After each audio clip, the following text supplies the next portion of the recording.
Yeah. All right. Welcome to another episode of Track Talk Live, the joint level collaboration between the Mr. Analyst channel and Sports Talk Tech. As always, I'm joined by veteran sports journalist Leighton Levy, and I'm Dwaine from Sports Talk Tech. We're here to give you the best track and field analysis out there, so make sure you are subscribed to both channels and so you never miss anything. Leighton, there's so many world-class performances last week, indoors, outdoors, on the roads, but we'll have to get to all of that at some point. But there's no other way we can start this program without talking about the double Olympic champion from Rio and Tokyo in the 100 meters, Elaine Thompson-Herah. I've characterized it as her successful race completion as something more of a human interest story than purely a performance story. Because the last time we saw her in the track was June 9th, 2024 at the New York Grand Prix. In that 100 meters, she finished last, 11.48 seconds, had to be carried off the track, which subsequently scuppered any chances of trying to defend her title in Paris. So the question is the return of Elaine more of a human thing, or should we be thinking about it from a performance angle as well? I think from a human perspective is probably the better approach to it, because it's hard to say what she's going to do after one race. It's a 60-meter dash, 7:24 into a minus 1.7 wind. There's a viewer on my channel that don't think that the wind is a factor in the 60 meters outdoor. I beg to disagree. Because as a former sprinter, I know when you come up into the wind, it does hold you back. And 7:24 tells me a couple of things. One, she's healthy now because she was able to run through the line, and she was pretty competitive. She lost to Lavanya Williams, which is, not really a surprise. This is a young kid that's coming through, is at dynamic speed now. She was at Rossi's, I think. I think she won in class 3. Talented girl. Right. And the fact that Elaine hadn't run in almost 2 years, there's a lot of rust involved in that as well. So, but the fact is that she was able to complete the race, walk around, run around, hug up some fans, run across the track, and then was so receptive in an interview post-race. It speaks to not just her physical rehabilitation, but the mental wellness as well, because I think when during the interview, you talk to some athletes and you can feel that you're under stress. For her, you can see it almost feels like she's at peace. And that's always critical, because when you have tumult going on in your mind, you can't focus. You can't execute the way you need to focus. You can't do the things that your body wants to do if your mind is not locked in terms of that synchronicity with your body. And based on the combination of both things, from a human interest standpoint, I think that's the story. Elaine is back. Whether or not she goes on to become, get back close to where she was before, is another story, because that the sample size of one 60-meter race is too close. It's too small, way too small. But what I liked about Saturday as well was just how well she was received by the crowd. I mean, I'm telling you, man, we've all seen the crowd respond to Shelly. We've seen the crowd respond to herself over the years. This JC is a very small track. It's a very intimate track. So a lot of people are right on the fence, right next to the outside lane. Elaine was in lane 6, which is just one lane separated from the edge of the track. And you could hear the crackling of the energy when they were lining up, and the energy when she was announced. After the race, people were reaching out to her, calling to her, "Good girl," and something, and they were hugging her and stuff. So it was a nice energy. So it was a nice welcome back for her, and I think it probably would leave her in a very good place mentally, knowing that at the very least, she has the crowd back with her as well. So, I like that. I mean, the performance itself was not bad either. I couldn't complain. I did the math on it, and it's about a 715, between 715 and 717 without the win. You can't, there are people right now who are perfectly healthy who are winning those kind of times. So, I mean, it's a win-win for her, I think, on performance and on the perception of where she is mentally. I think she'd be, I grade it like a B plus or A minus on Saturday. I like that angle, Leighton, because I think you did it on your channel. I was doing it too, where I was reticent to really spend a lot of time digging into the performance because the layoff was just so long, right? You want to just give her a chance to breathe because it had reverberated everywhere that she's back on the track because she's a superstar in her own right, and people they never want to see that you leave the sport when you're hurt, when you can't fulfill when you can't go on your own terms. That's the way to think about it. So we could dig into it, and people have been doing it, but I think it's not the right time, as you're saying, right? I think it's hard not to. It's just one race. It's hard not to do the calculations. We all do it. And it's hard not to say, well, how would that stack up against Julian Alfred and a lot? But that's not for now. I think if she really wants to go to an indoor, then that would be a different story. But I suspect the idea here is for her to feel it out, be comfortable, and build on that, because there is a cycle that if she gets her way back, she could end at a major championship on her own terms. What the outcome of those medals might look like, or whether or not she's in an individual event or not, is certainly, we can't guess that right now. That might be challenging, but it's good to see Elaine back. Yeah, and I like how you put that in perspective too. Yeah. Yeah, because the other thing is that, when I think a lot of people noticed it as well, and it's something that we've discussed here on the live already, is she still signed to Puma? Because if you notice on Saturday, she ran a pair of Adidas spikes, which would suggest that the Puma deal is, has expired, or whatever the circumstances is. She's not now officially a Puma athlete. Whether or not that means she is going to be signing with Adidas, I don't know. Whether or not, she has something on the table being discussed as we speak, we don't know. So those are some of the other things that we're going to have to probably pay attention to in the coming weeks, because then she's going to be finishing her career as an unsponsored athlete. Because I don't know if she still has the NCB thing. I don't know if she still has the flow thing. I don't think those contracts are still active. So it's the big question is now whether or not she has another deal on the table that she's waiting to sign, or they're still negotiating, or whatever it is. But what we did know is that she ran in a pair of Adidas spikes on Saturday, and she looked good in it too. And based on what we're hearing, she's also blowing through training as well. So that's another good thing, because my sources are telling me, and I've seen her some mornings when I drop my son at JC. Yeah, I see her at training, and she looks good in training. So there are positive things for her in terms of her recovery or return to the sport.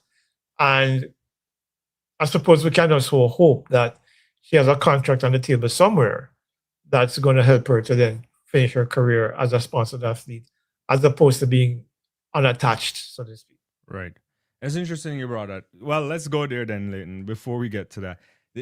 Because you looked at her. You know what was noticeable, besides obviously that spike and so on, is when you look at her physically, she doesn't look like an athlete that was sitting down for an extended period of time. She looked lean and she looked strong. That was one of the things that I was impressed with up close when we were doing the interview post race.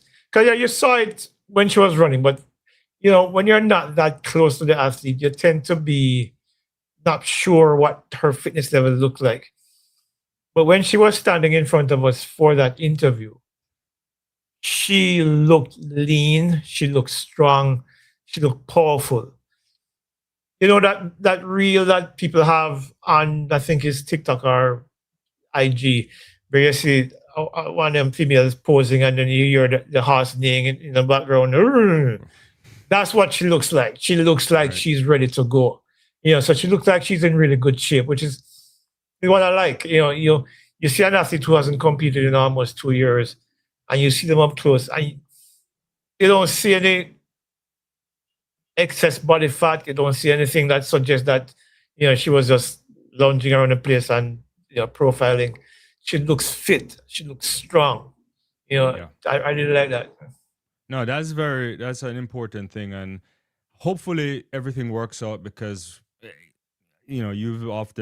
sometimes you and I get in this space where people think we're critical of Elaine, and no one is ever critical in that context, but we want to see her finish well. There's a quick question here since we're on Elaine from Dynamic 416. He's asking, do you think Elaine should stop running the 200 the rest of her career considering her health history? Her health history?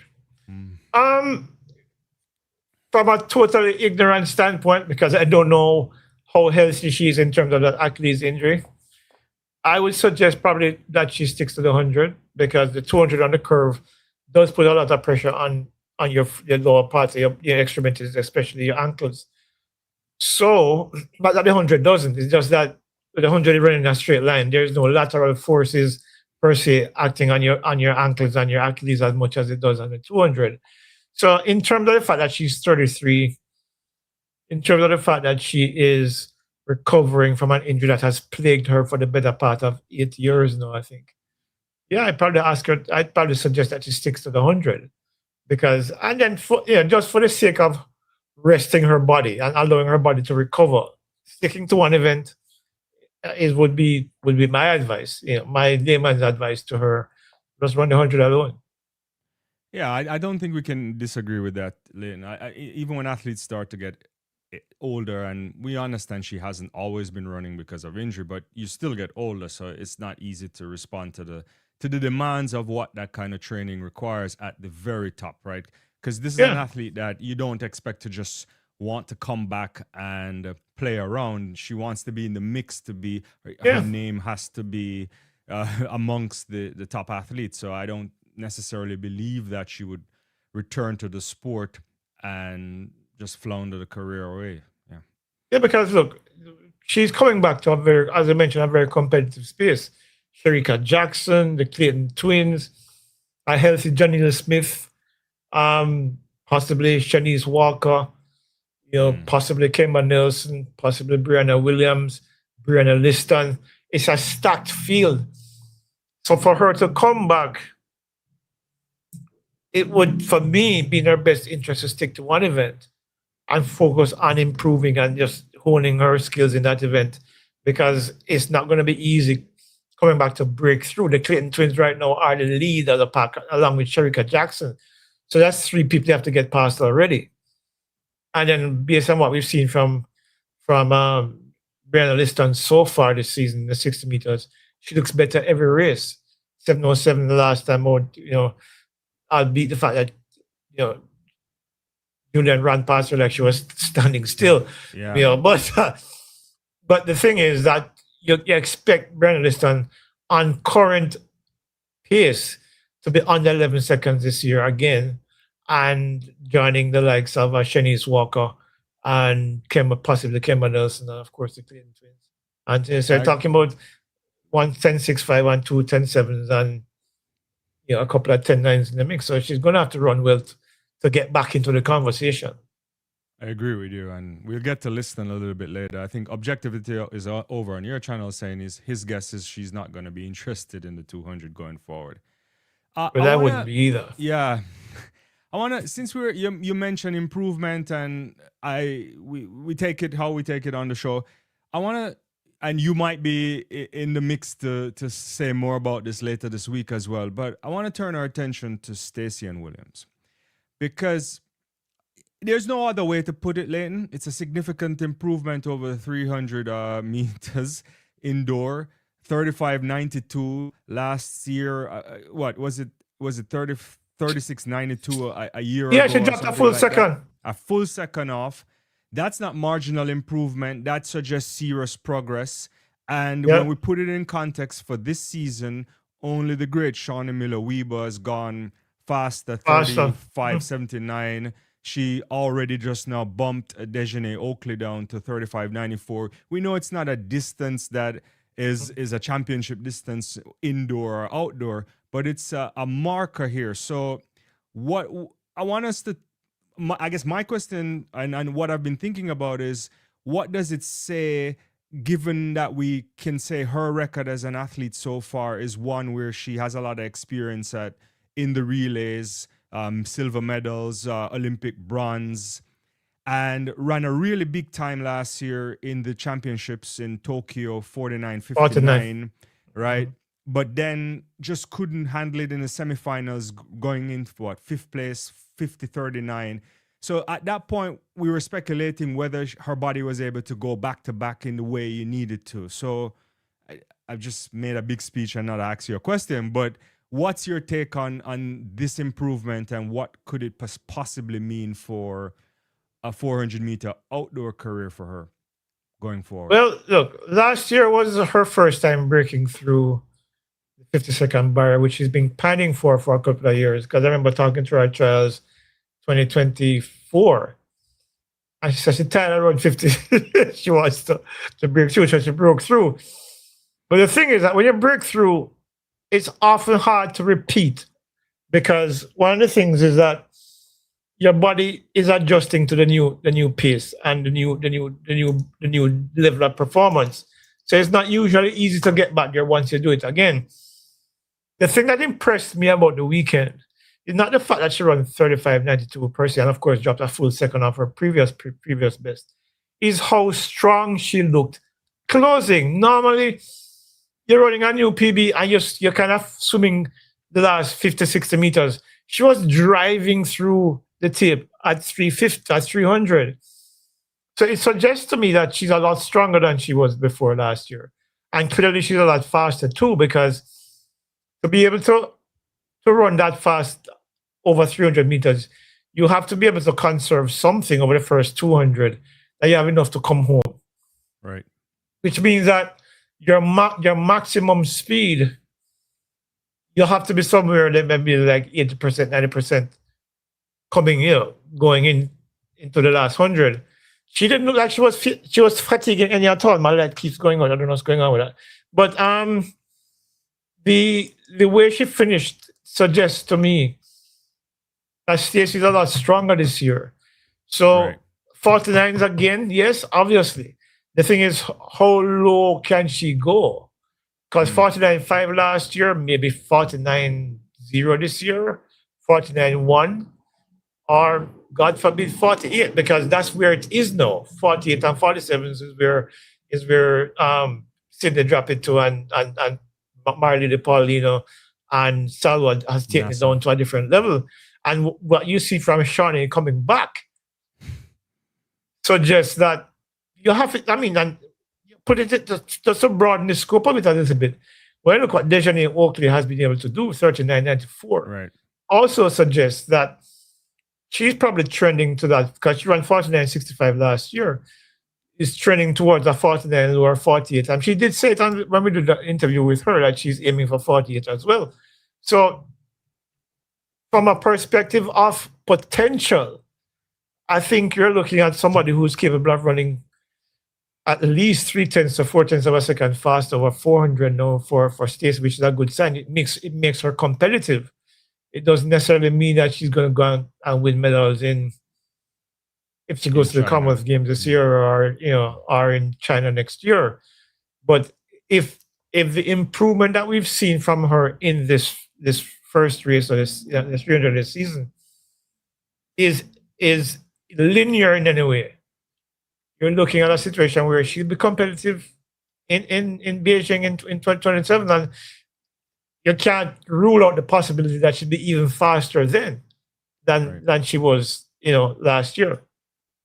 Yeah, it is as you mentioned, the sport demands an athlete now in the women's 400 meters, if they want to be competitive, to be in 48 range. And be honest, you have to be very low 48s if you're going to ever smell a podium. And so that might be a different thing to look at.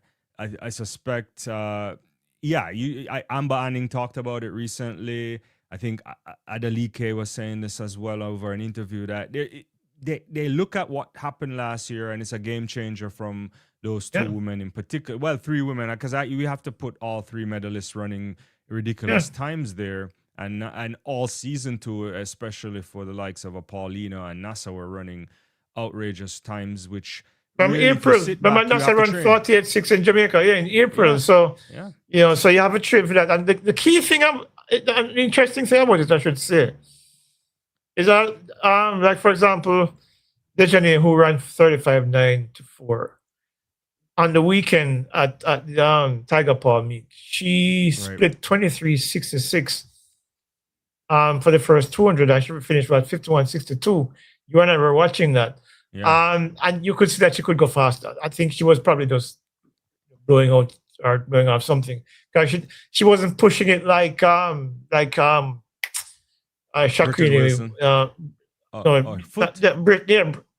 Shakrini foot to run 51.27 and actually won that in Tiger Paw.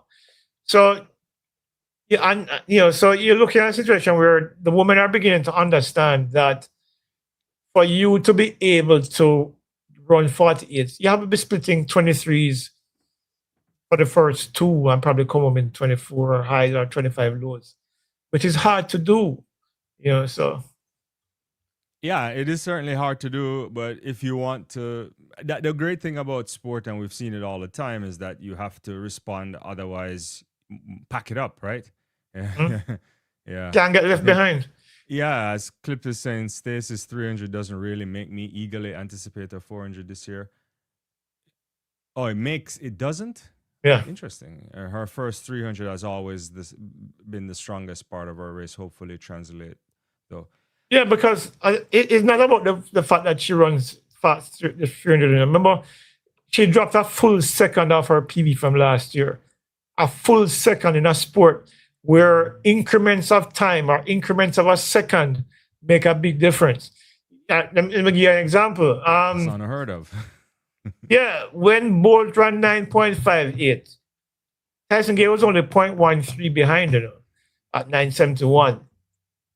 Think about the distance between how Bolt beat Tyson Gale in 2009, and you will see what those increments mean in terms of distance. So if Stacey is able to drop a full second off her 300 time, if she runs a 400 with similar speed distribution, of course, saving energy for the last 200, it is not inconceivable that she runs 49.1. Right. Because she's going to fatigue in the last 100, regardless how fit she is. But if you can drop... Go ahead. Mm-hmm. Yeah, so if you can drop a full second, that means you're looking at maybe an incremental increase of about between 0.3 and 0.5, half a second, going the full 400. So, it's not an exact science, but it kind of gives you an idea of what's possible. Another way of thinking about it is that if you're the coach and you look at that and you said, well, the background training seems to be working so far, right? Whatever work they've put in and stepping it up, whether it's the athlete responding to training differently, or they just said, look, had a conversation at the end of last season and said, if you want to reach certain levels, you have to start doing other things and doing it with the intensity has to go up or the volume has to go up, quite possibly both. And it will bear fruit. It's just not something that you have to step back and smile, to be honest with you. Yeah, because what is clear is that she's a lot stronger than she was last year. Right? And she's faster than last year. Whether that strength translates into greater strength endurance and speed endurance is another matter. Right. But based on what we saw, as I said, I was expecting her to start to fade at about 50. And she didn't, because I was looking for it, because the first 200 was fairly quick. She actually separated from the rest of the field. But then when I expected her to start the speed decay to start to take effect, it never happened. She was actually pouring through the line like she could run 350 without any additional stress. So it's a great, it's a significant improvement on her part. Right. Let's touch on something that happened Friday. Like Friday's a world away in track and field, given how quickly these meets come quick and fast. And thanks guys for coming on. Don't forget to put your questions and comments, and we'll try to get to them as best as possible. Go back to Julian Alfred again, and maybe also to think through Briana Lyston, right?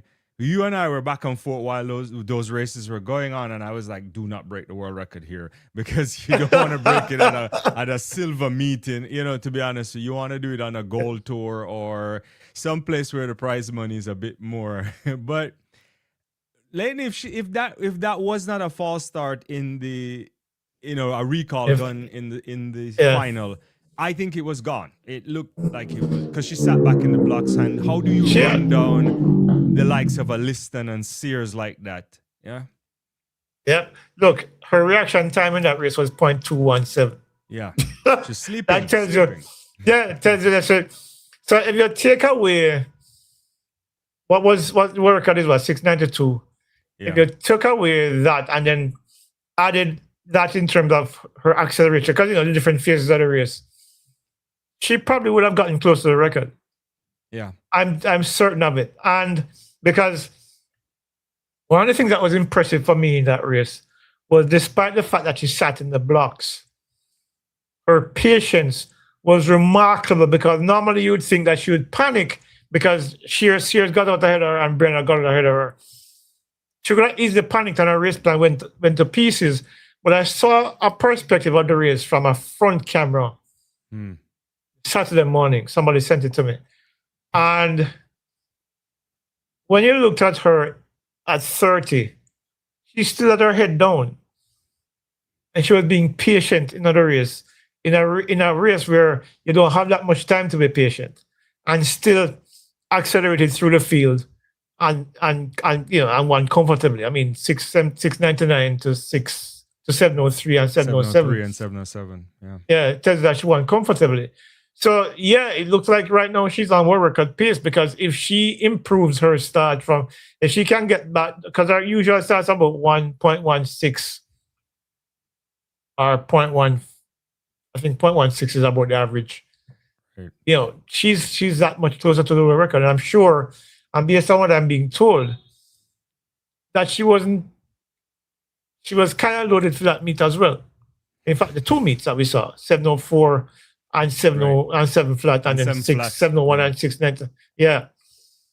So when Florial takes the load off of her, and so where's Poland was again? Poland this year? Poland, yeah. Mm-hmm. Yeah.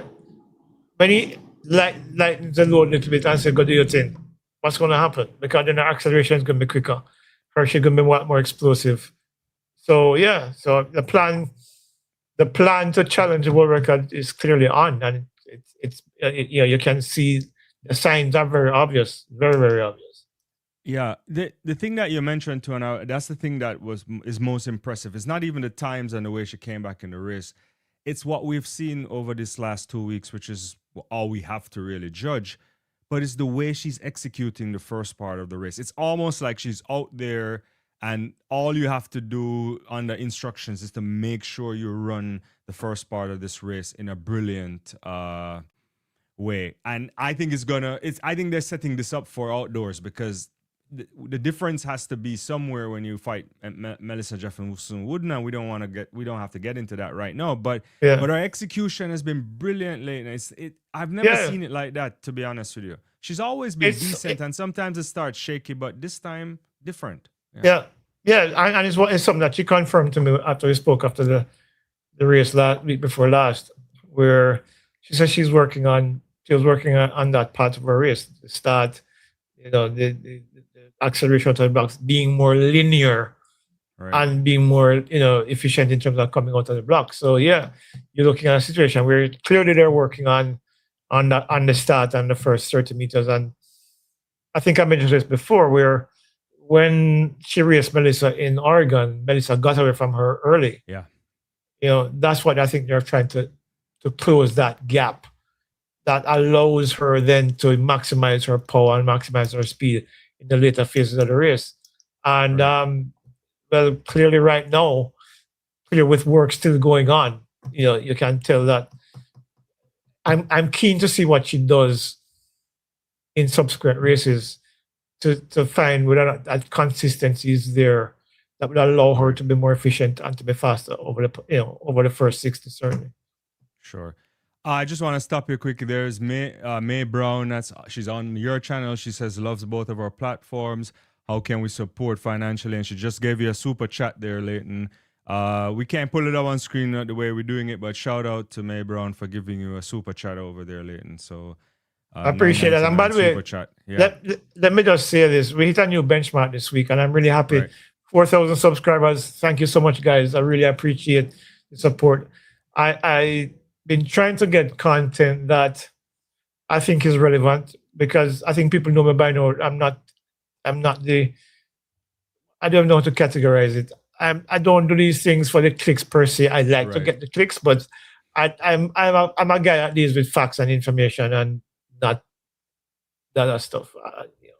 People are good at that other stuff. We try to level-headed stuff. You don't go for the clickbait. Yeah. So yeah, we really appreciate it. Leighton got over 4,000, so long may it continue. I have a join button on my channel if you guys want to support that too. But I think the most important way is, as we always say, is to like, subscribe, share the content. That's always important. Yeah. And by the way, can I just put this in? I have a WhatsApp channel as well. So you can go into you joined us well recently on the WhatsApp channel. I have about 25 subscribers. I have about 25 subscribers. So you can join there as well, because I post my videos in there as soon as they're up. So you can go and join there as well. Because if you don't have time to sit in front of a computer, you can always click it on your phone and the WhatsApp Next time channel. When we do a live, Leighton, we'll put up a QR code for your WhatsApp. But if you want, I have also a WhatsApp channel. Since we're in the business of promotion, you can do the QR code there and get it if you want. Absolutely. Right. So back to that race, in particular, Briana Lyston. Again, we got another opportunity to look at her, and I think we're seeing a good progress here, right? Yeah, clearly. I mean, her PB is 703. But again, the context for here is the fact that she's coming off injury as well. And the fact that she's been running, she looks better every single time we've seen her so far this season. In the preliminary round, she looked good. 709, I think it was. In the final, 707. And she looks fast. She's not optimally fast yet, but you can see where Lance Brahman has her with the kind of power that she needs. And I mean, look, she has a small frame, so she's not going to look like a Julian Alfred. She's not going to look like a Veronica Campbell-Brown, for example. Right. She's going to be lean like a Merlene. And but she's clearly getting stronger, and she's clearly stronger now. I think where her weakness is in terms of emerging from the blocks. I don't think her mechanics are where it needs to be just yet. But you can see that there's improvement. And as long as Lance Brahman has her, I'm convinced that by the time the outdoor season starts, Lance is going to have her ready to really run fast. I expect her to probably open with 11-0 outdoors and then 10-9 and then possibly 10-8 by summer. I don't know if they have plans to go Commonwealth Games, because I said most of these athletes don't think about Commonwealth Games anymore. But certainly, Briana looks like she's ready to. Clearly some work that still needs to be done. All right. Her acceleration is not where it's going to be in another year or two. But you can see that is happening, because even Jessa Sears would run 10:77. Right. She and Briana had the first 40 meters of that race, almost lockstep. And then Briana kind of failed at the end, because I think Jesus is a little bit stronger and a little bit faster now. But you can see that with time, Briana Lyston is going to be the force that people expected her to be when she left high school for. Right. I can't wait to see her over 200 meters. That's what I want to see. Yeah. If they run it this year, I don't know. I get the sense, though. Yeah. I get the sense that Lance Brahman is going to take his time with her, given her a history of hamstring injuries. So he might just have her work on 100 this season. I don't know. I'm guessing here. Yeah. And just work on that, and then probably 2027 or towards the end of the season, 2027, start to do some work for the 200 for the Olympics in 2028. Because my understanding is that their plan is for her to be close to her best in 2028 for the LA Olympics. I mean, yeah, it makes sense. I would love to see that. We all want to see that. Dynamics gave you a shout out there. Sonia came on high. Rock Hill is saying Julien ran her fastest time at altitude. Unless she runs at altitude this year, she won't be breaking any records. Yeah, Albuquerque, and she did run it in Albuquerque, but Yeah. I don't really. I think she's a much improved athlete over 60 this year, though. But Yeah, she is. Yeah. She is. I mean, you can see it. I mean, Julien has run. One of the things that people don't understand, you know, Irina Privalova ran under 7 seconds 13 times. Julien has now run under 7 seconds 6 times. No other athlete has ever done it as many times. Right. So her body's already used to running under 7 seconds. So it's just about tweaking things with her start, making it more consistent, making sure that it comes out at the right angle, making sure she's generating the right kind of power coming out of the blocks. And the world record, and whether or not it's Albuquerque or not, the fact is that the world record is the world record, and if she breaks world record in some high altitude place, it doesn't change the fact that the world record is the world record. I mean, as long as it's legal. And to be honest, I don't think they care about that world record. They care about what they do outdoors, and this is setting them up for outdoors, I imagine. Yeah. She runs like Merlin Naughty. She's very languid, huh? So you can't tell how much power she's generating. But if you look at how she drives her arms and the frequency of her cadence, you can tell when she's generating the kind of energy. Merlin had this very loping stride, very elegant stride. That's similar to how Briana Lyston runs. But if you counter rotations, you can see that she's turning really quickly. It's just because of her running style. Her legs are longer. So, the rotation looks a little bit longer, but it's like Bolt. When Bolt was running at his top speed, he doesn't look like he was going that fast because his legs are long. That's a similar thing with Briana Lyston. Her cadence looks different from athletes who are shorter than she is or who have shorter legs than she does. So she looks like she's not really trying, but she's actually turning quite quickly, and she's generating a lot of power with the strikes. Heat strike for her that generates a lot of power, about 550 square foot a pound, 550 pounds per square inch, I think it is, or something like that. But it's the sprinters.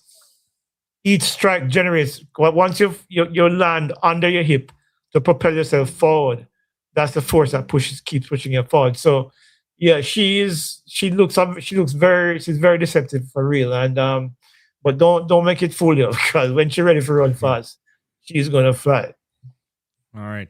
So we still have to touch on some other top performances, but let me ask you about this one, because this is the one that I enjoyed. It may not have pulled a lot of people out of their seats, but the 8:29 from Cordell Tinch. So guy comes out and he runs 2 races. The first one he didn't want to run, and he told his agent that I haven't gone into spikes. I'm just gonna show up.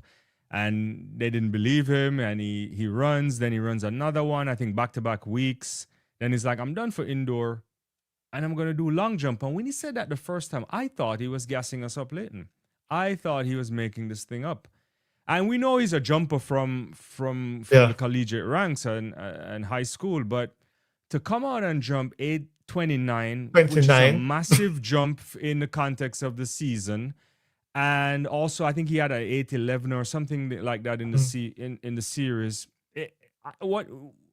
The part about it that I like is that it reminds us of the 80s, right? And part of the 90s where you saw the likes of a Carl Lewis doubling, and But your thoughts on that? Because I saw that, I was like, what the? Because, I believed when he said he was going to do the long jump, right? Because I was talking to some people abroad who know what's going on in this camp. And I said, I'm done with the hurdles for the season, indoor season. But one of the things one of the things about the long jump is that once you have good speed, if your mechanics are right, you can jump far. I've Carl Lewis, Mike Powell, Tajay Gale for the more modern people. This little kid from Italy who is deceptively quick as well. What's his name again? Furlani. Furlani, yeah. So But 829, dog. I mean, if you had started out under 810 and not 801, or you say, okay, fine, good on me. But 829, yeah, it's impressive. It's impressive. And when you watch it, his technique isn't. I mean, yeah, he used to jump before, but his technique is pretty decent. Yeah, he gets a lot of elevation. He rotates forward well enough, and 829 suggests that a few more jumps in. 845 is a world lead, right? Yeah, I think he so can probably. Burkov has a 845. Mattia Furlani has a 839. 839. Yeah. And then there's his joint third for 829 as well. So yeah, so he can contend in both events, because 829 can win you any Diamond League event on any given day. So kudos to Tinch. I mean, I was impressed. I was impressed too.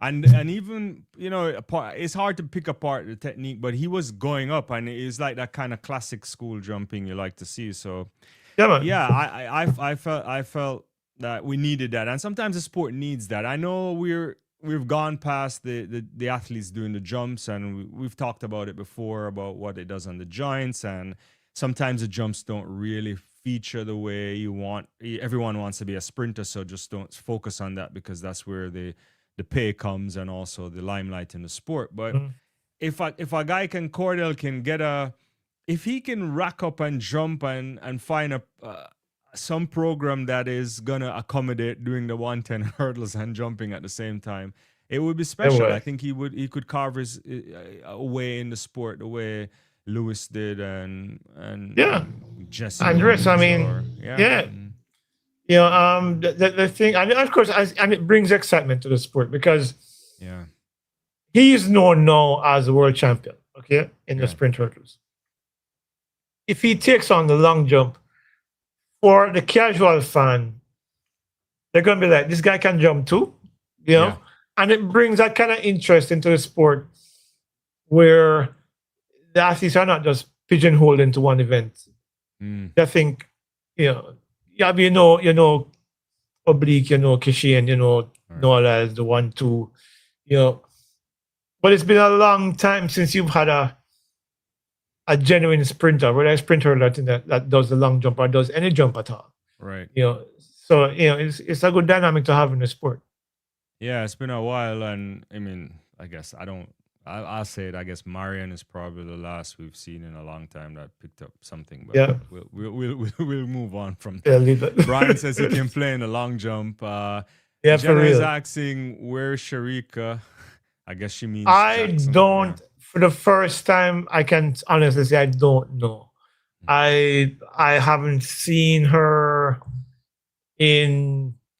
I've been up to UTech a couple of days last few weeks. I have not seen her at all. So I don't know if they're training differently this year, given that it's a non-media championship year, or what it is. But I can't find out. So the next time I do it live, I'll find out what's happening with her, because I haven't seen her. So I don't know. She's completely out of my line of sight.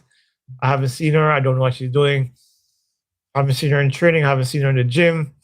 I don't know. So that's something that I'm drawing a full blank on. Investigative work. Yeah. Stay tuned for that answer.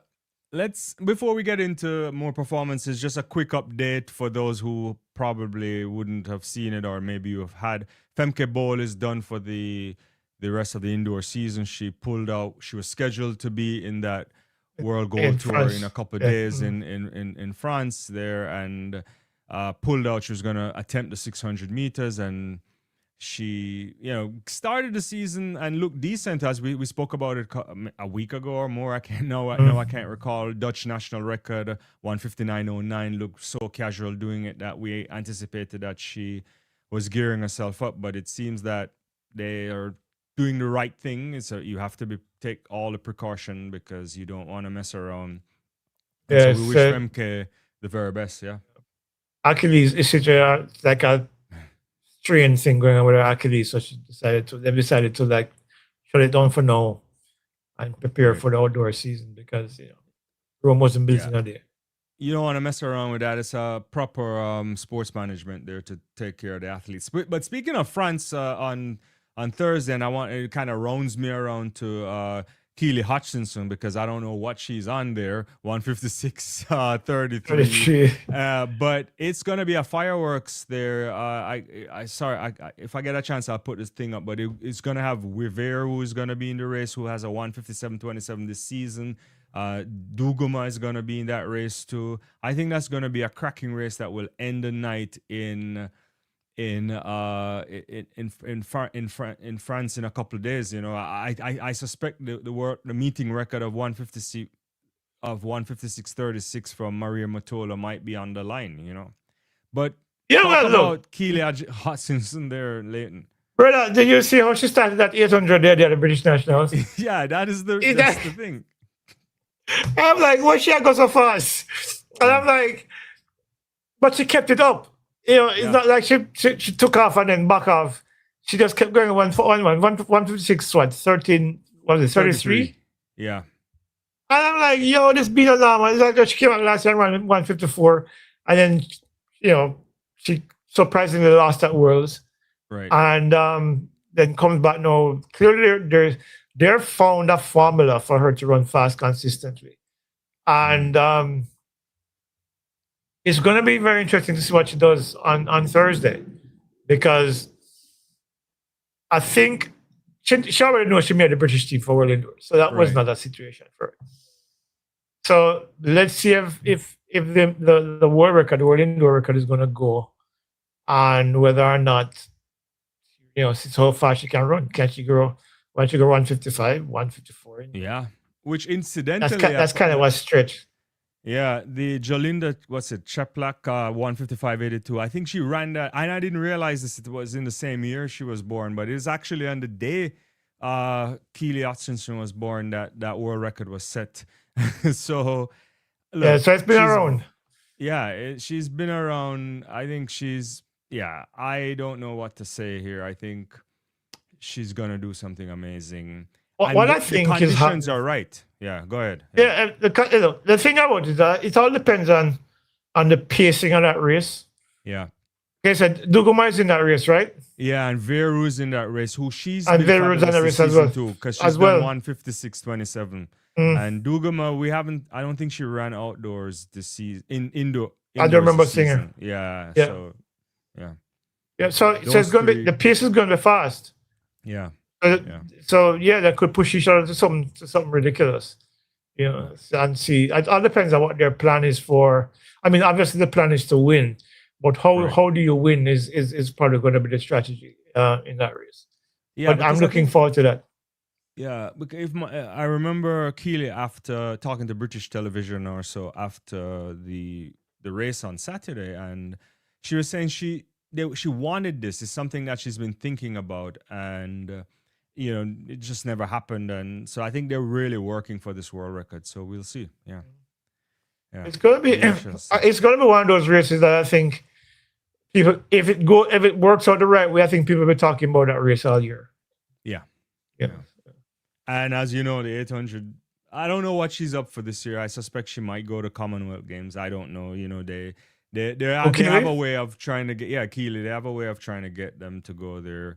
I think Hunter Bell didn't run. She has a medical buy. So it's all interesting stuff. The Brits are doing well there. The Americans are the ones who are doing a lot of good stuff in the indoor. And speaking of that, Cole Hocker, I mean, I don't know if you saw, I watched that about a couple of times and I just still can't process it. 3:45.94, you know, second fastest ever now. Only Inga Britson has a faster time. I mean, the guy was crazy. He's closing like 54.82 for the final 400. I mean, the last 200 was 27.34. He was killing it out there. I mean, and you know how strong you have to be able to close like that. It's insane. Listen, Roger Bannister became the first man to break the mile record. 4-minute mile in 1956. 70 years now. I think it was 53. I think it was 54 or 50, something like that. Yeah. Mm-hmm. Yeah. And people are saying, boy, before that, there are people that are saying it's not impossible.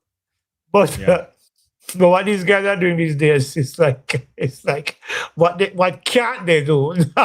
Because look, Cole Hocker is one of those, I call him nondescript athletes. He's not particularly handsome. He has this ponytail thing going on that, Hey, he's maybe not somebody maybe there's a section that likes that. I don't know. I don't know, but but if you see him in a crowd, he would not stand out. Right. He's a very normal looking guy. But when it goes on the track, he becomes a beast, and Yeah. his endurance levels are astronomical because he runs at a pace that you would expect some athletes or lesser athletes will start to fade late in races when he seems to be going stronger each 100 meter, or each lap indoors, where it's almost like clockwork for him. And it makes you wonder just how fast he can go. Right now, 3:44 looks very possible for him as well. If he can get the right clip at the right pace, and run at the pace that he's running now, I think he can lower that time significantly as well, because he's clearly very strong. He's clearly faster than previously, and he can hold that speed for very long periods of time. So, it comes on, I think, to the strategy and it depends on the race, I guess, and depends on who's in the race with him. Yeah. Because I get the sense, I don't know, you can correct me on this, because I think you're probably more of a on him than I am. Well, I get the feeling that he likes to run off the pace and then run through. Yeah, that's his thing, and he always used to set himself up in some ways where he has to push and go in the inside, and I mean, even the way he won in Paris in 24, no one would have anticipated he was going to walk in the inside. My wife and I were watching that race. Yeah. I thought he was going to make a move, but I didn't believe that he was going to win. Yeah. But I thought he was going to be on the podium, but and remember, I think he was also boxed in that race a little bit as well. So he's has strategies that benefit his running style, and I think if he gets the right field to push him and probably pull him out of his comfort zone a little bit, who knows what he can do? He's a phenomenal athlete. Yeah, no, he's something special, and we'll see. I mean, last year it wasn't necessarily easy for him, but he's one of those. He did do the 5,000 meters, but the 1,500 wasn't the thing that he wanted. He wanted to deliver on, and he couldn't do it. So it's interesting. So Hocker. Yeah, I mean, there was a lot of great stuff here. I mean, I thought in distance as well. We don't have to go through all of them. There's some comments over here that we missed. Jules says hi, Leighton and Dwaine. Objectivity had said something about if anyone is to beat MJW, they have to work on all aspects of their race. I think that's true. And he's also saying, I expect Briana to be healthy in preparation for 27 and 28. I suspect he meant Briana Lyston here. Yeah. Lyston, yeah. I see. Who did somebody say? Well, 1 second. Somebody saying Shericka should do like Elaine and take a couple of years off. Taking a couple of years off, boss. Here's the thing. Yeah, you see when you have a sponsor, taking a couple of years off is not doable because you have most of these contracts are structured in a way in which you don't meet certain benchmarks in the course of the season. You lose money off your contract. You have to run. You have to compete. Right. So maybe you might take it a light year. Maybe just run the 200 alone this year. I don't know. But, given that it's not I don't know if there are plans to go to Commonwealth Games or Ultimate Championships. But the thing is, she's going to have to compete. Whether or not her program is intense is a completely different situation. But you can't tell your shoe sponsor, say, but I'm not about to run this year because it doesn't work like that, right? Yeah, it doesn't work like that. Those contracts are funny. If you don't compete, you don't make no money. Right. Mindset says Cordell Tinch is a very talented athlete. He considers himself a jumper who can do the hurdles. His long jump ability is superb. Yeah, we touched on that. We agree. I mean, he's special. He's special. Yeah. So Navaski running in France on Thursday as well. So we can look out for that. Yeah. And there was some good 800 meters from Handel Robin. Obviously, for Lockton House just he's Yeah. just, I don't know if World I can record, world understand under that 20 kid. record. Yeah, U20 What? record. The kid is crazy, Leighton. How do you do Yep. that? 144.03. That also moves him up to number 6 all time indoor, not even outside of the world record too, right? Yeah. Yeah, man. He's the future. It's going to be very interesting to see him and One Uni, for example, in a couple of years. If One Uni can continue on his current, consistency. Because that's going to be a matchup that's going to be worth going miles to see, because this kid already can run 142. You know, once he gets on to 141, there's no telling what he can do. Tyrese, I think, brought the national indoor record on the weekend as well. In fact, he and is Rivaldo that broke it as well. I think somebody two people went on the previous record that Tyrese Roden had. Right. I'm trying to remember who, but I know that Tyrese broke the record. And so it's going to be nice to see him and Navas. I hope both of them opt to go to the Commonwealth Games, because we know the Kenyans are going to dominate and the English are going to dominate. But I think it'll be a good experience for them to go to the Commonwealth Games this year and push themselves. The Navas camp thinking wants to go on the 142.7. Right. Tyrese wants to go on the 143.7. So I think I honestly believe that they should probably consider it, especially how well Navaskia started this season as well, breaking the indoor 1,000-meter record. I think, Yeah, no, I agree. They should run in those places because the competition will be good as well, and it's a medal to put around your neck if you can compete for it. Because, to be honest, it's tough, right? Like I think when you come, it's gonna be a bunch of 141 guys and probably better. Because I think Wanyoni might be close to the world record, given what he's seen everybody coming behind him too. So if you're not running that hard, I think it's going to be a challenge. How many men last year? In like 16, 20 gone one? Yeah, well, no. 142. Yeah. 142 coming like 144 one time a few years ago. Yeah. So it would be good, I think, for Navaski and Tyrese to because look, Tyrese ran 146 and change, which is not fast indoors, really. I mean, right. But if you can get that time down to 145 by NCs, who knows? You never know. Well, what your thoughts on Handel Roban? Because I think he's at Penn State. It's an interesting guy. 144.73 as well in that same race behind. That's what number 2 NCAA all time, right? Because a couple weeks ago at Milrose, Colin Shalman, I think was it Milrose or either Milrose or Boston. I remember the he meet. ran 140. He brought the NCAA record, so I think he pulled a whole second or something off his time too. So. So Robin, but I remember Robin ran 146 and 142 at knockouts last year as well. So I can't tip my hand and tell this, but I'm planning to reach out to him to talk to him to find out the secrets behind his success this past 2 or 3 seasons. I think he's got a JC here. So I want to reach out to him. Actually, that's something I forgot to do yesterday. Called Penn State and see if I can link up with him, because I don't have any other linkages to him.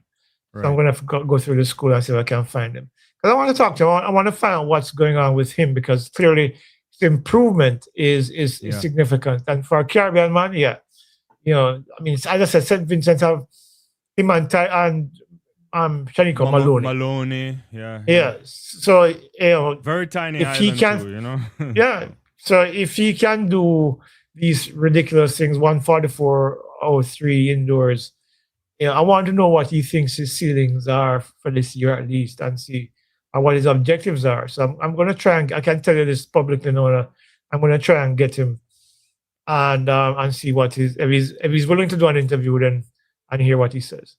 Well, when it will be on the Mr. Analyst channel, so you make sure you're subscribed to that so you can get it. Brian is asking, since we're on the 800, will the world record go in the next 2 or 3 years? I suspect so. 140.91.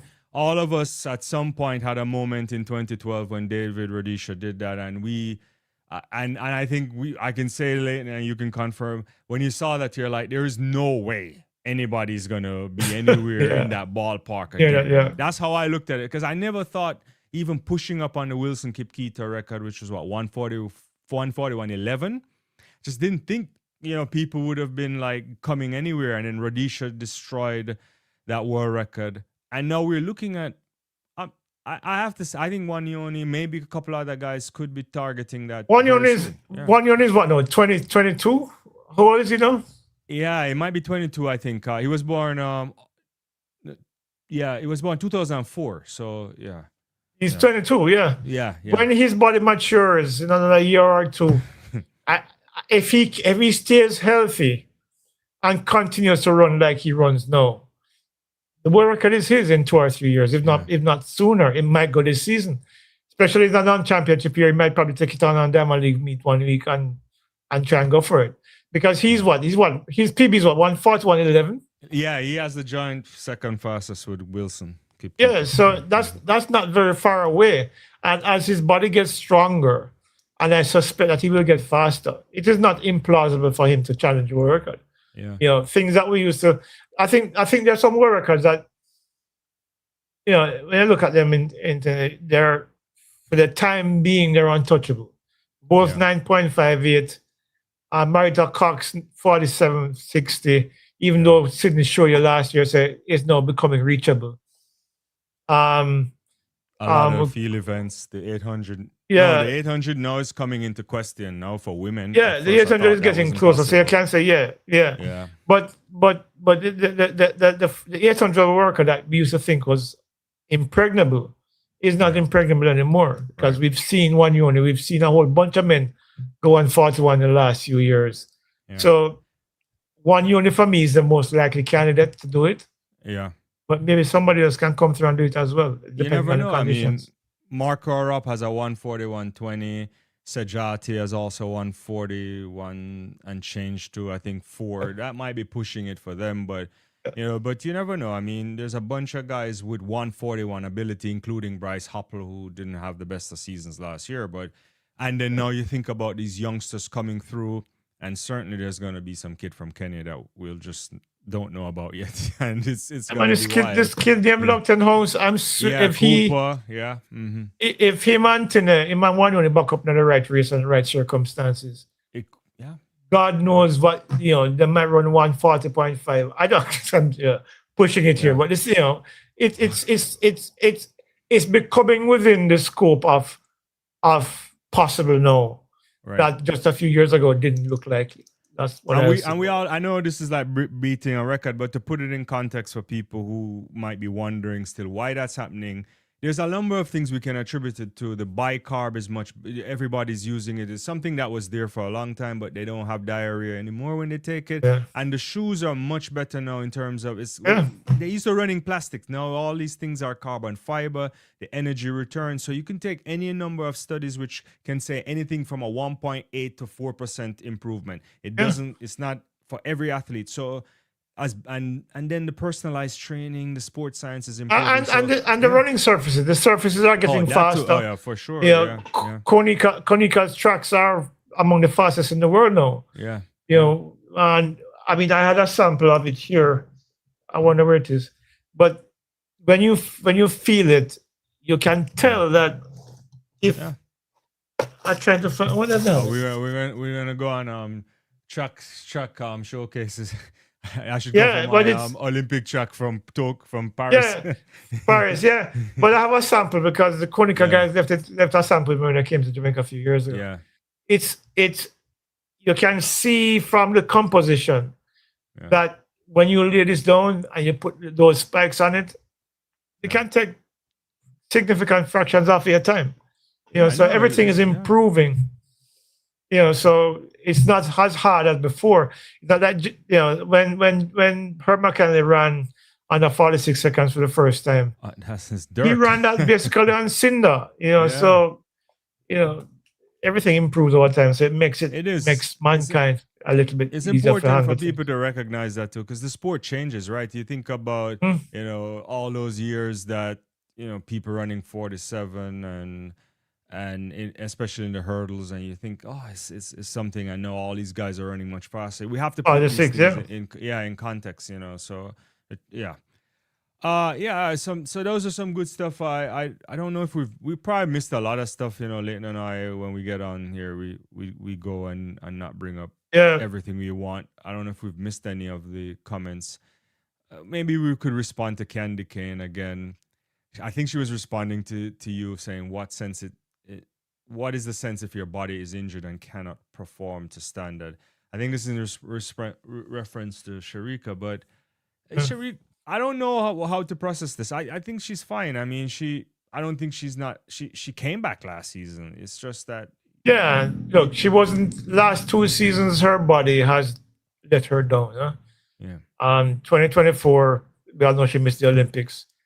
Last year, she was hurt early in the season. Yeah. Came back, ran at trials, went to the World Championships, got a bronze in the 200, which I expected to get a silver from. I mean, but it works out this year because, I mean, we clearly saw something. Yeah. Amy Hunt came through. Yeah. You saw something happen to Shericka in the last 80 meters of that race. About 120, 130, something changed and she slowed down significantly. Amy Hunt came through. But going back to what Candy Kane is saying, Candy, the thing about it is the shoe companies, they are aware that athletes get injured, but they still expect you to compete because when they sign you to a contract, it's not just to support the athlete, it's about raising the profile of their brand.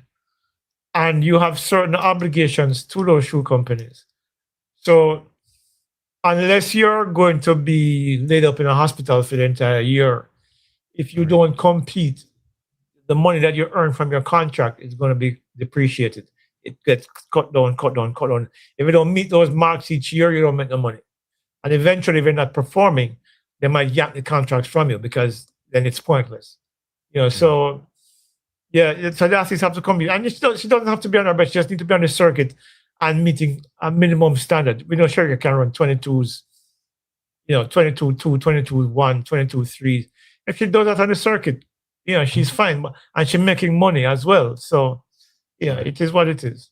I mean, she has good appearance fee numbers. I run some diamond leagues, and look, it's not a season that you have to think about a major championship. So I think they will do the right thing and not put her in any undue stress, and hopefully. By the way, Candy Kane, 22 flat is not a weak 200 meters. We high expect. I guess in her context, it's okay. It's average for Jackson at our peak, but I get it. Yeah. Yeah, 22 flat is done. Yeah, Shericka will be fine. I think, and maybe that's why I'm not seeing her. Maybe she's easing her way into the season and, probably run a couple of races, get sharp, and, make some money from the circuit. So there's no great rush this year. There's no major championship that she probably wants to get involved with. Maybe they're taking the year for her body to recover, as you mentioned. Right. So, yeah, it's part of the whole thing. Cool. I wanted to talk a little bit about, you mentioned today, but there's something I wanted to mention on the weekend that I'm going to talk more about it tomorrow with Donovan Bailey, I think. But when I looked at Briana Lyston on the weekend, let me tell you something, man.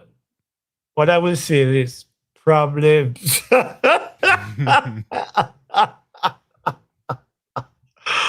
Problems. Listen, that kid and Rashawn Clark was impressive too. Yeah. 6:62, I think, for a 400-meter hurdle, man. It's clear like what kid I think is working on his speed. So that he can probably get a 47 low or a 46 in the season. But Briana Lyston, I don't know what Shanique Osborne is doing, but mercy. That boy, as long as he stays healthy, I think he's gonna damage some people in 2027 and 2028 because he looked awesome. And he had a bad start in that race too, right? He had a bad start and powered through a strong field. I'm trying to remember if that was the heat that Nkrumah was in. I think so. I'm trying to look for it because there's so many things to remember. The man, he ran 6. He ran 6:56. The wind was minus 1.0. And the man powered through the field like, yeah, got a bad start, so what? There's a lot of promise on the field. I mean, in Nkrumah, Brian Level, you have some young kids coming through. 6-2 for 6-2, yeah. Adrian Carr, there are a bunch of young kids coming through that they might not be at, the Bulls Asaf or Blake level, but they're going to be very exciting to watch in the next few years because believe me, what I see from these kids, as long as they stay healthy and they don't get distracted by, the fame and fortune or whatever it is, they're going to be special. I think, look, everybody's gearing up for the next major cycle, which begins next year in Beijing and, of course, the Olympics in 2028. And I'm sure the Americans are thinking that, yeah, my thing is locked with Jordan Anthony and I was 643 on the weekend as well. Anthony looked good over this weekend, to be honest. He looked really good. Yeah. But you hear me now? Them boys, it's going to come down again to the Jamaicans versus the Americans, and it's going to be very exciting to watch because between Oblique, Brian Level, Kishian Thompson, and Akeem Blake, it's going to be tit for tat for the next few years. It's going to be wild. It's going to be. I think it's going to be. I'm actually looking forward to seeing what's going to happen the next couple of years. Yeah, I'm sure the Nigerians and a couple of those guys that made it into some finals will want to have something to say about that too. But yeah, I agree. I think speaking since you were there, Oblique Seville too. You saw him. You said he looks like he's in the weight room. Yeah, he looks a little heavy. Well, he admitted he's a bit heavy. Right. But I don't know if it is a consequence of significant lifting that he may have been doing. It's because he did say that video that I did with him, what was it? A month ago. October, I think. A long time ago. More than a month ago. Yeah, it was like September, October, I think, or November. Yeah. Where he said that he thinks he can get up to 40% stronger. Yeah. Maybe that's the reason why he looked bigger. I mean, it was obvious bigger. But if he's, and the thing that impressed me about it most is that he is bigger and obviously heavier. And he still ran 46.98, which is under his previous best of 47.04. It's an incremental increase, but he's carrying a lot more weight than he was last year when he ran the 47.04. Which tells me that he's a lot stronger now. And if he's stronger now, can translate that onto the 100 when he sheds the weight. I think he's going to be, I've been saying last year that I think he's capable of running 9.6. Maybe this is the year he does it. Yeah. No, I didn't watch the British Championships. You've been saying it for a while, yeah. Dynamics is asking that. I mean, we all watch the British Championship. You maybe, what do you think? Dina looked good to me. Dina looked good, 7.05. Yeah. And what I liked about her, I saw her race. I didn't watch the champion, but I saw her race. I saw Keely's race. I saw Amber Anning's race. Yeah. Regis, what about Regis? John Regis' I didn't see daughter. Oh, you didn't see that race? Yeah, I didn't see that. I just saw those three. I haven't seen anything else from the British Championship. Those three races when I saw.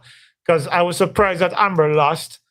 I think she ran a poor. The race strategy was poor, and she paid the price for it. But what was I saying? I lost my train of thought. We were talking about I was talking about Mercy. Dina. Dina, yeah. What I liked about Dina's race is that just like I said, Julian Alfred pulled out of the blocks and separated herself from the field early. That's what Dina did. 7:03. Her PB was 7:05. Her PB 7:03. Yeah. So she was pretty close, but she won comfortably. There was a clear separation between her and the rest of the field, including Amy Hunt. Yeah. Which is good execution to Leighton in terms of spring mechanics. Yeah, man. Her mechanics were clearly, and one of the reasons why I wanted to talk to her, but there are people tell me say maybe after work. I can't tell you because that interview is not happening for now. but because they told me likely after World Indoors, but she also looks like she's improving. Coming out of the blocks at first 30, she looks better than she did last year. And, so it's going to be very interesting to see. The matchups for World Indoors, I think is going to be interesting between Dasso, Dina, Zainab looks good. Yeah, and Julien, and I'm sure that a couple of the Europeans are going to be in the mix as well. Other Europeans, I should say, because Dasso is from Europe. From but Van the der Verken, probably, I don't know. But she looked really good. She came out at about 45 degrees is where you want to come out from. But she powered through and got up really, really quickly, and then separated from the field. I like that, and clearly, 7:05 tells me that she'd probably break her PB again this season. She probably dropped down to 7:01.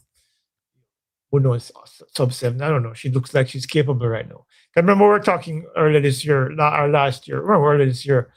Or was it last year that we don't know why she hasn't been able to, why she wasn't able to kick on, and because she just turned 30. But maybe now she's found the right fit. She said it wasn't working out for her in Texas. But clearly no, things seem to be working well for her now.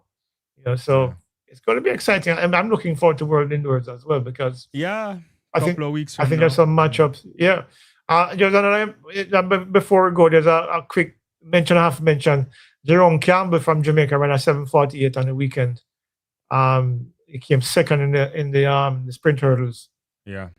But that's also an improvement from him. Know that he's at Arkansas for less than, he joined Arkansas in August. Maybe he's next great Jamaican sprint hurdler because remember he went to World Indoors last year, made the finals, but then he took a couple of hurdles in the final. Yeah.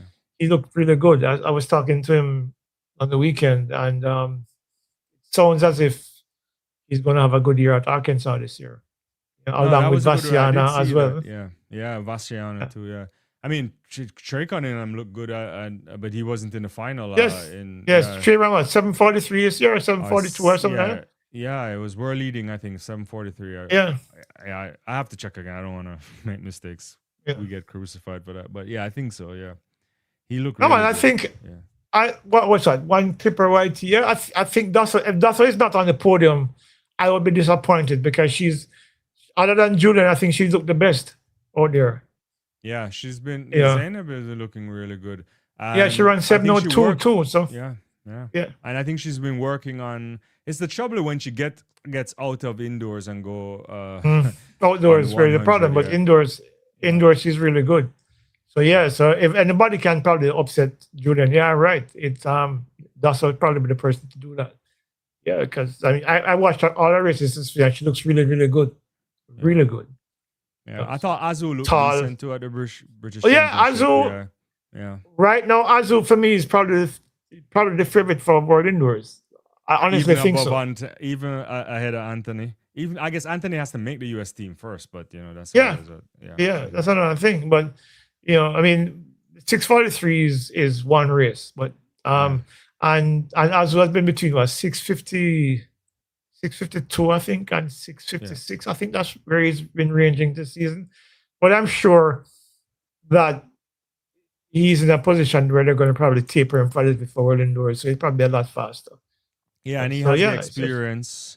And he talked about being a new dad, which happened last year, because you remember he was flying. Was it that he was flying back and forth for some event last year when his wife or his partner was in labor and moving around. So I think he talks about what it means to be to focus, and this year might be the year for him. So I don't know. We'll see. Could be, because he did those last year too, right? Yeah, he did. I think World Indoors is going to be one of those meets where I think you're not going to have very many clear favorites for especially their sprint events. Yeah, where I think the field is close enough that on any given day somebody might come through and surprise, or not surprise, but win. Oh, what we didn't talk about before we get off there, because we have it on the thumbnail. Noah Lyles. So he's walking around, and I actually, let's give him credit. I think people went out to see Noah Lyles. He has his wrestling belt, and he's hyping the crowd up, and I don't know what to make of it. I think I've heard people say, and I've seen some of the commentary around, Is he in the great shape? But I don't know if that's important for Lyles in a season where there's nothing for him to do. I mean, he's just running because he wants to. I mean, Jareem did hand him something, but there's nothing for Noah to prove this year, right? No, and I think it's a year when he said that, he's going to have fun. And I think there are things that he's working on. Clearly, he wants to get stronger. I am told that he's already stronger. His cleans are up by a significant percentage. And he looks bigger, which he says is because his body's maturing. Because I think his body's filling out now in the way, he's 29 now, I think. Yeah. Yeah, thereabouts. So he's clearly stronger. And I think not knowing Noah, but if I put myself in his shoes, the fact that he lost in Tokyo last year. In Tokyo, yeah. Mm-hmm. Yeah. He is looking to come back and do something significant in next year. And I think he has on target on Oblique Seville's back, because Seville destroyed him through the course of last season. I think it was 3-0. Yeah. Yeah. Yeah. London, that wet night also in Lausanne, and of course, and at the Worlds. Yeah. So I think he's thinking he needs to come back and beat this Jamaican youth. That's the thinking. So he's going to do everything possible this year to get stronger and to get faster. Right. And I don't think the mind games will work again on Seville. No, him knows that the mind games don't work. Ever did, but those won't work. Him knows that the mind games don't work. Probably don't work. So I think he's not definitely thinking about that anymore. He's thinking about running fast. Can he get down to a 75? Yes, I think he can. I didn't think he was going to be able to go under 98. He proved me wrong. But if he goes 75, I don't think that'll be fast enough.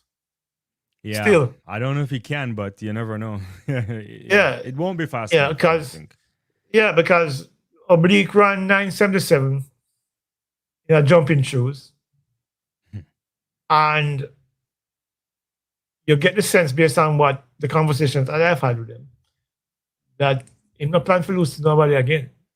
Right. And he's already faster than Noah. No, 977, right? 979. Yes, it's a minuscule difference, but I think the psychological advantage is now with Oblique Seville. Right. Spoiler, I think, in all of this is the young man we just mentioned a while ago, Briana Lyston. Yeah. Because what about Kishen? I don't know. I think Kishen has a lot to fix. That last third for Kishen has to be fixed. And if he doesn't fix it, he's going to find himself running up behind these guys all the time because they're stronger finishers. And it's one of the things I want to talk to a friend about. If I can just find the time to every time I reach up to you, take him already leave for the morning already. Because I drop my son at school and then I swing up there and thing, but him always, by that time, I'm gone. So I'm trying to, if I can pin him, I want to find out what plans they have to have, because you heard Donovan on the interview I did with John, and said just relax and run through the line, which is something I've been saying all the time. But if he doesn't fix it, but I guess it's harder to do than in reality. It's easier said. Look, and I've said it many times. It's easier said than done. But you're a professional. Some of that issue too, yeah. Mm-hmm. Yeah, Asaf had the thing where with Asaf, I think it was anytime anybody joined Asaf, Maurice Green said it to me at the stadium. I think it was. Anybody who the minute you join Asaf, he freezes. We saw that in Osaka in 2007. The man is leading comfortably over a field that nobody in that field prior to that point had ever beaten him before. Yeah. Not only did he lose, he came third. So it's not easy to do. I'm not saying that he's just going to get up on Monday and just snap him finger, but he has to learn how to do it. Because if he doesn't, he might find himself not in silver medal position anymore, but running 1, 2, 3, maybe don't. Because here's the thing. Next World Championships, Jamaica will likely have 4 men in that final. Right? Briana Lyston, Kishen Thompson, and maybe Akeem Blake. And if Briana Lyston is improving at the pace at which we see him improving, Brian Level could very well be a 9-7 low athlete by next season. So he has to find a way to fix that last 30.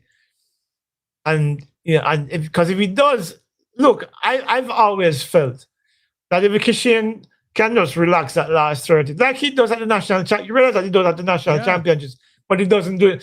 He runs 75 at the national championships in 2024, 77 last year. But he goes to championships and runs 982 or whatever it was that he ran. And he ran 979 in at the Olympics. And there's no way the program is designed for that. We know we all know better. We don't even have to think twice about that. Yeah. So if he just needs to go, just think of it as him running. Think I'm at the stadium. I'm running in front of home crowd. I'm running the national championships, and just relax the same way. And he will run the times. He will run I think he can run 9.6. I think he can run 9.6 now. I agree. So he needs to fix that 30 meters because he gets to 70 before everybody else. The thing is that from 70 to the 100, he's probably one of the slowest finishers of the elite sprinters. So he needs to fix that. So because if he doesn't fix it in 2 years, he might find himself in the final and not being run up anymore, but instead running 5th or 6th. Because if Jordan Anthony comes through and Level comes through, and I don't know if Akeem Blake will come through, but there are others. The kid from South Africa. The South African guys. So he needs to sort that out as best as he can, and then allow himself to just enjoy the moment, let the race come to him, as Donovan said, and stop trying to push him way through the line and just relax. So he has something to work on, and if I can get an opportunity to speak to Stephen Francis, you'll probably see that on the channel sometime soon. I've been meaning to do it from last year, actually, but then the hurricane came and messed up everybody's plans. So hopefully I'll get a chance to do that. Hopefully in the next couple of weeks. We'll see how it works out. Sounds good. Well, Leighton, we always go along. It's not a problem, but we got to go. But thanks, everyone. If we didn't get a chance to get your comments on the screen or address them, just know that we'll be back soon as long as we plan it out. It seems like we're going often every Tuesday. We're not saying that's a routine, but Here's the thing. We could do something after Thursday, after the meet on Thursday. Thursday is going to be a good night. So we could probably do something after Thursday, after in the evening after the meet, night. Because I think, So we can probably we'll notify her whether or not we'll come on after that and talk about it. We'll coordinate on that. But thanks everybody. Don't forget to like, subscribe, share, and for those on the rebroadcast, get your comments in. We'll certainly try to respond to them whenever we get a chance. But for now, have a great rest of the evening, and Leighton, we'll talk soon. Bye bye. Man, peace out. All right.